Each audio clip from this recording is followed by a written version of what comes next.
네, 우선은 이제 화학 생태학이라는 학문에 대해서 짧게 소개를 시켜 드리도록 하겠습니다. 앞에 강의에서 생태학을 세부 분과를 나누는 여러 가지 방법이 있다고 했었는데, 이 화학 생태학이라는 분야는 우리가 관찰하는 여러 가지 현상을 화학적인 언어로 이해하려고 하는 분과입니다. 예를 들어서 식물이 꽃향기를 내면 그 꽃향기를 맡고 곤충이 날아오는데, 그러면은 식물이 내는 꽃향기는 어떤 걸까? 그리고 곤충은 어떤 물질을 인식해서 그 꽃을 찾아갈 수 있는 걸까? 그런 생물과 생물 사이의 언어인 케미컬, 화학물질들의 기능을 이해하는 학문을 화학생태학이라고 할 수 있을 것 같습니다. 네, 막스 플랑크 연구소에서는 크게 두 가지 연구를 했습니다. 하나는 생체 시계가 어떻게 꽃의 움직임을 조절을 하는지에 대한 연구와, 그리고 이 야생 담배가 곤충의 공격으로부터 자기 자신을 어떻게 방어를 하고 있는가, 이 두 가지 주제로 연구를 수행을 했었고요.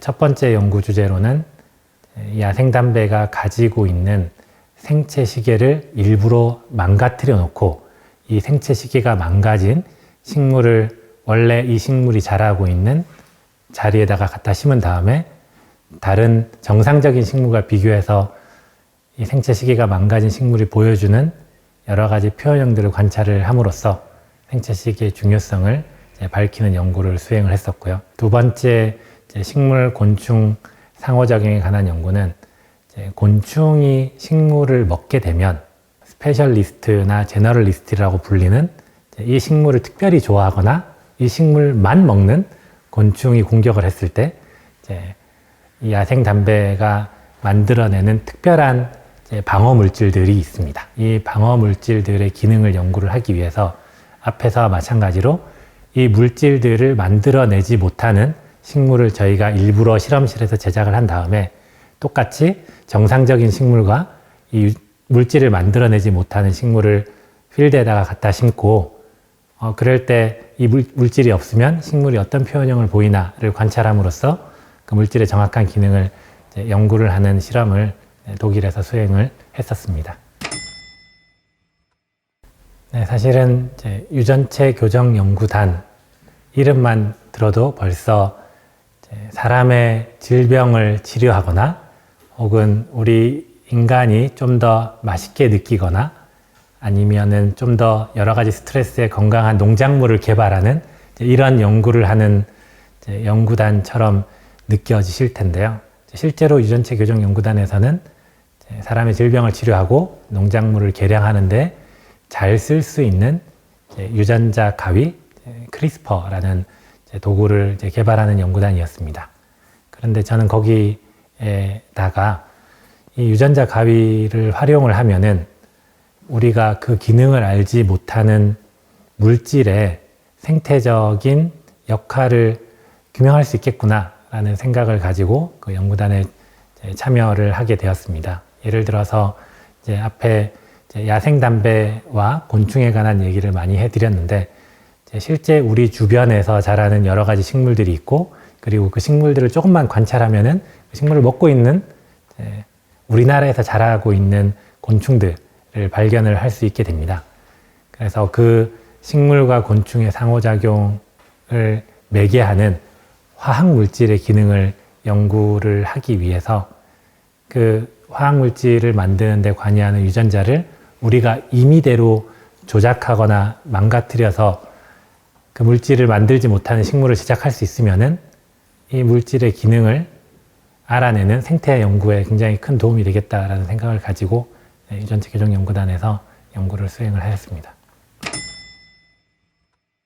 네, 저희 반 학생들은 자기 프로젝트에 따라서 굉장히 다른 여러 가지 일들을 하고 있습니다.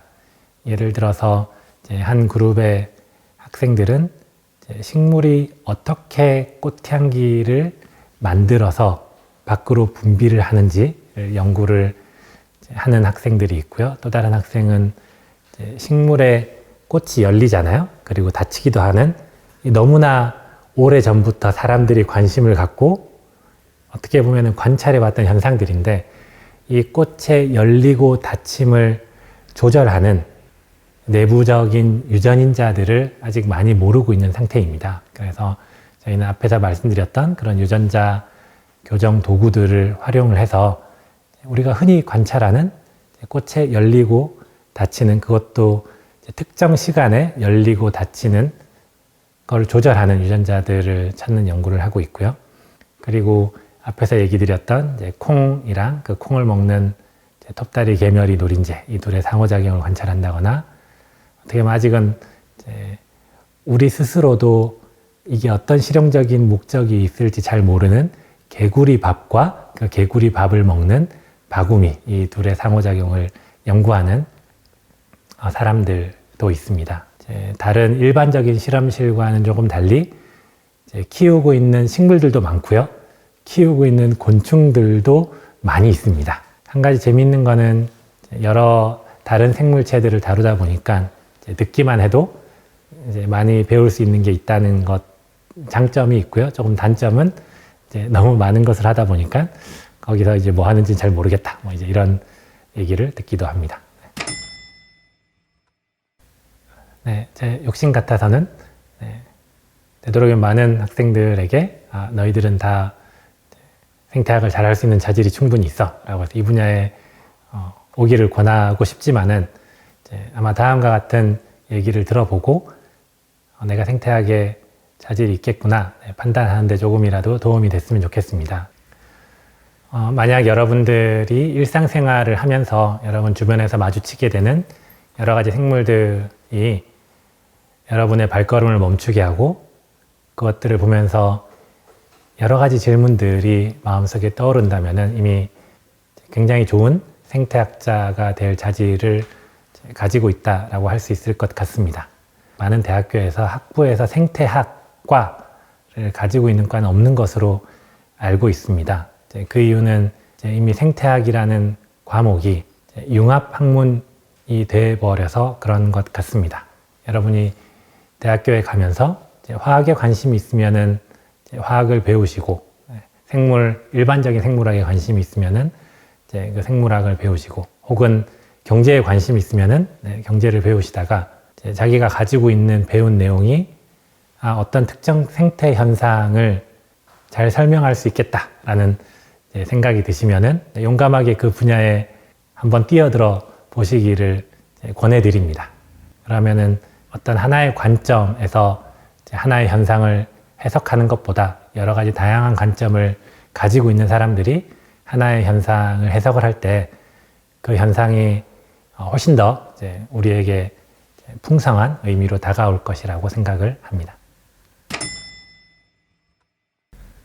생태학이라는 과목 자체가 굉장히 분야가 넓습니다. 그래서 연구자로서 내가 생태학을 하면서 어디를 갈 수 있을까라는 질문보다는 내가 어떤 분야에 관심이 있으면은 어떤 연구소를 가면 되나라는 질문이 조금 더 맞을 것 같습니다. 예를 들어서 극지 연구에 관심이 있으면은 우리나라의 극지 연구소라는 굉장히 좋은 연구소가 있고요. 산에서 살아가는 생물들에 대해서 궁금하시다면 산림과학원이라는 연구소도 있습니다. 앞에서는 말씀드리지 않았지만 실제로 우리나라 농촌에서 일어나는, 그러니까 농생태계를 제대로 이해하고 알아가는 것이 어떻게 보면 실제 우리 삶에 굉장히 많은 도움을 주는데, 농촌진흥청이라고 하는 또 굉장히 좋은 연구기관이 있기 때문에 그쪽으로 진출을 할 수 있을 것이라고 생각이 들고요. 그리고 말 그대로 생태를 하는 국립연구소가 있습니다. 국립생태원이라는 연구소가 서천에 있습니다.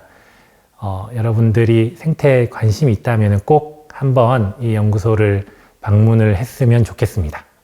연구소의 많은 부분이 전시와 홍보에 집중이 되어 있어서 그 부분이 굉장히 좋게 다가올 수도 있고, 또 이 연구소가 연구를 실제로 수행하는 연구소이기 때문에 실제 우리나라 자연에서 일어나는 여러 가지 일들을 연구하고 정보들을 수집하는 곳입니다. 거기에 관심이 있으면은 국립생태원도 굉장히 매력적인 직장일 것이라고 생각을 합니다. 우리가 살아가고 있는 이 생태계를 위해서 할 수 있는 일은 어떻게 보면 우리 모두 다 잘 알고 있습니다. 네, 일회용품을 줄이자는 말을 굉장히 많이 듣고 있고, 네, 분리수거를 잘 하자라는 말도 많이 듣고 있습니다. 하지만 저 자신도 제가 그런 것들을 잘 지키면서 살아가고 있는지 이렇게 되돌아보게 될 때가 많은데요. 저희 학교에서는 해마다 봄이 되면은 주변 농가에서 키우다가 어떻게 보면 이제 판로를 찾지 못하고 있는 딸기를 공동 구매해서 잔디밭에 앉아서 딸기를 먹는 딸기 파티를 해마다 하고 있습니다. 그런 딸기 파티를 밖에서 하게 되면 당연히 많은 사람들이 일회용품을 사용하게 되고 밖에서 맛있게 먹고 그것들을 분리수거하지 않고 버리게 되는 일들이 있는데요. 여기에 문제점을 느낀 몇 명의 용감한 학부생들이 이상한 인형들을 쓰고 거리에 나와서 분리수거하는 법을 가르쳐 줍니다.